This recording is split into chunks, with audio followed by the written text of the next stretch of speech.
But this problem has not been caused by Rwanda, has not been abetted by Rwanda. On the contrary, in the last 3-4 years, nobody in this region, on this continent and beyond, has worked very hard to see peace come to our country and the peace to our neighboring countries than Rwanda. But actually the problem came from outside. Both if you have to look at the long history of it or even the recent one.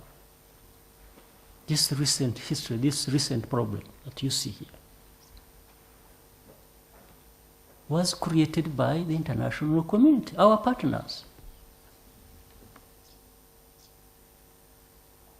And because they don't listen, they are so arrogant, they don't listen. In the end, they don't actually provide the solution. They just keep creating problems for us. They are so arrogant that they don't listen. We know better our problems. We know better these problems of the region. We are genuine about wanting to find a solution. But they'll come, run over everything, like other people don't matter.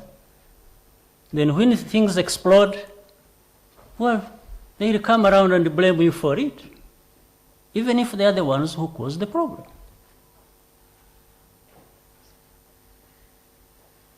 From nowhere, when we have been dealing with all these problems for all these years, this country, Congo, DRC, had elections with all problems it had. We tried to play a very positive role with the government in the Congo. And after that, we were working together to deal with the security challenges that affect us, that have affected us for the last 18 years.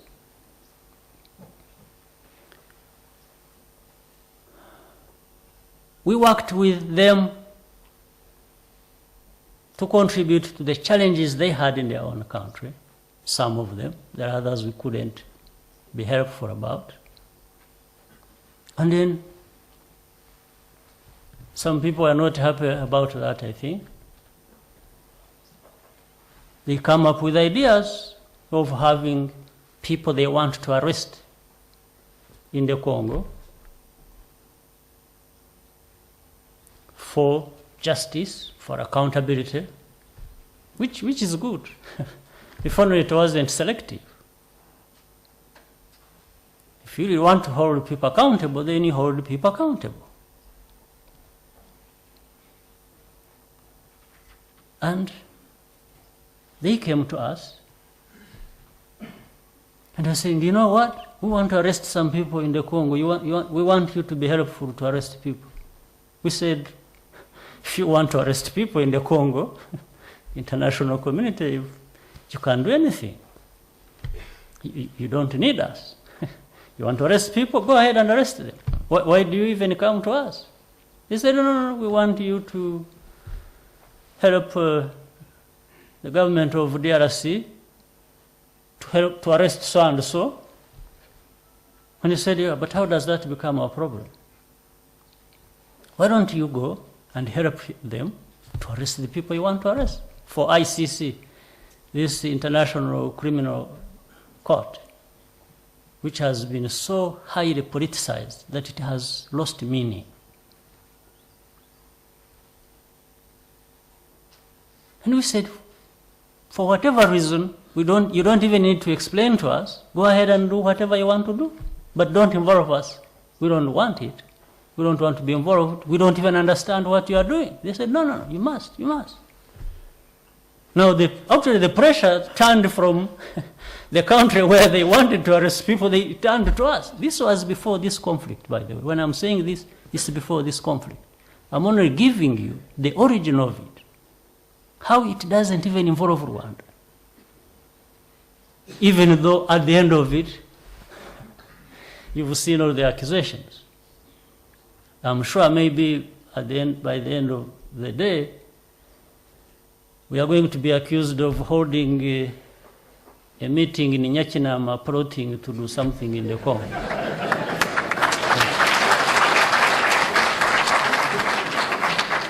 No, but fortunately we are with some of their representatives here, so I think they may be considerate because of this. And it kept going on and on and on. And we were saying, look, but you are messing up. Things are beginning to take shape in the Congo. We are working with the Congolese government. There are still problems. Instead of you joining hands with everybody and trying to help this situation, this whole approach of yours is going to create a mess. We warned them. We advised them, we appealed to them, they just couldn't listen. I think then they developed an idea that if we can't have you support this government and support us to arrest this, then we will put you together with those we want to arrest. That's really how it turned out to be. I'm not dramatizing anything here, I'm just telling you the real story.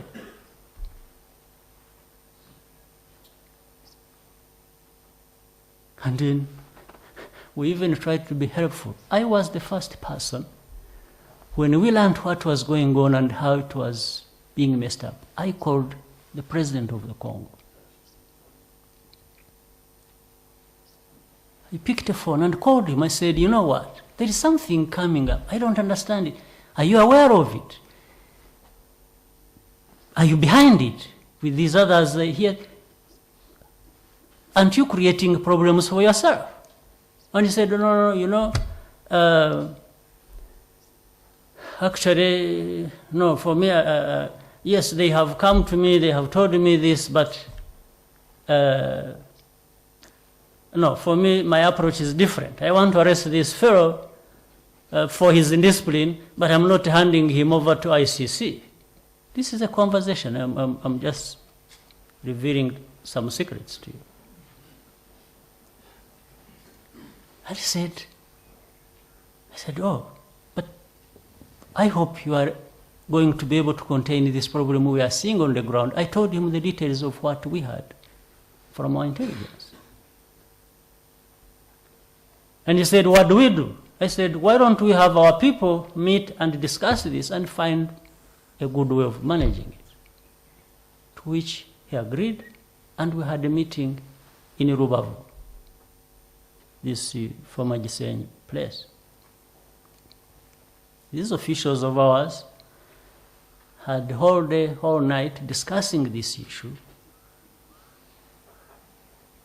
And in fact, agreeing with the officials in the DRC about some of the problems they had to address in order to avoid all that. They were agreeing. They even called in representatives of these so-called rebels to be part of the meeting on request of government. The government of DRC is the one that requested that these people come, and these officers, one of them being this fellow who is leading this rebellion. They were in the meeting.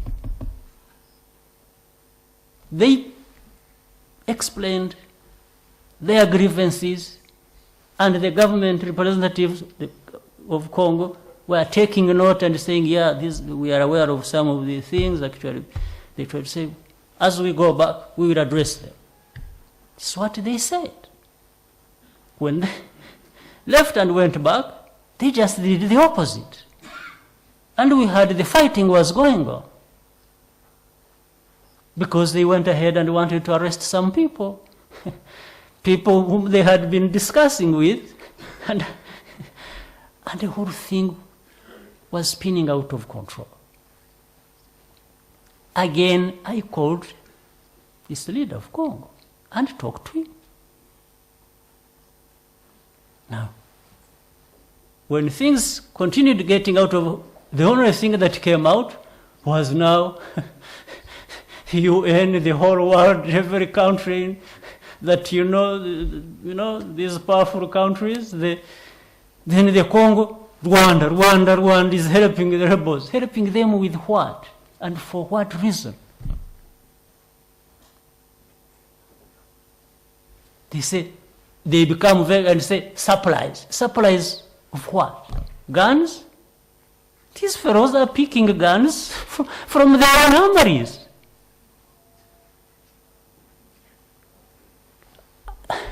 The arms, the ammunition they have are their own. They are their countries. We are not supplying even one bullet. We have not. If we had, by the way, I would be here telling you that we did, because we would have done it for a reason. But we have not even had a reason to have this conflict going on. On the contrary, we tried to prevent it.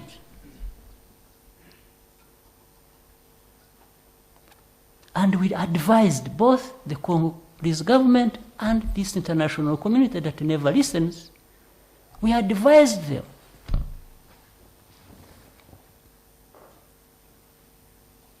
But now, anyway, for the reason that they are able to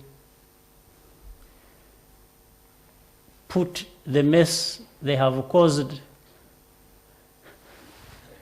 on other people's shoulders, maybe that's why they don't listen.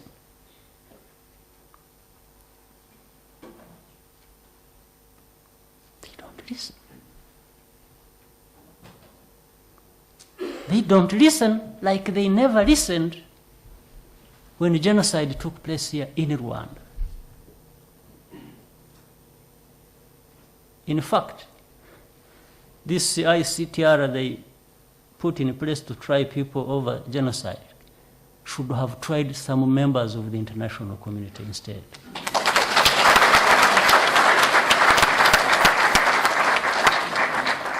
Because in the same way, they never listened. Even when they are seeing facts, even when they are seeing things happening, leading to what people are telling them it will lead to. They will just, because they know in the end they will blame it on somebody else anyway. They have the power to do that. They have the power to screw up and then blame it on somebody else.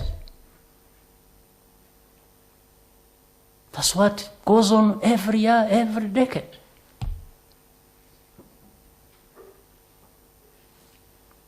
They've screwed up in this case of Congo, and they bring it and put it on our shoulders.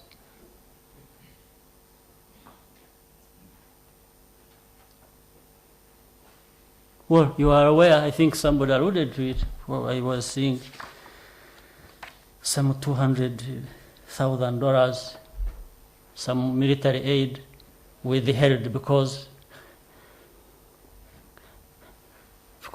RDF is helping, is associated with the rebels. Come on. This is not serious, honestly. And it's not the money. It's even just the name you are giving the RDF and this country that it does not deserve and has no basis. It's not this money. What is 200? It's nothing. But it's just even that responsibility.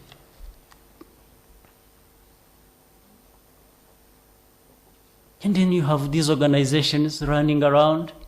Nobody knows who they are. Nobody knows what they do. Nobody knows where they are accountable. And They say, oh, some experts on the ground have said this. Jesus.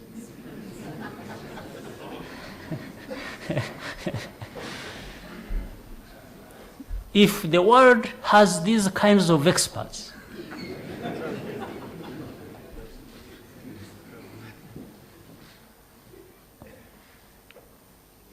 you know,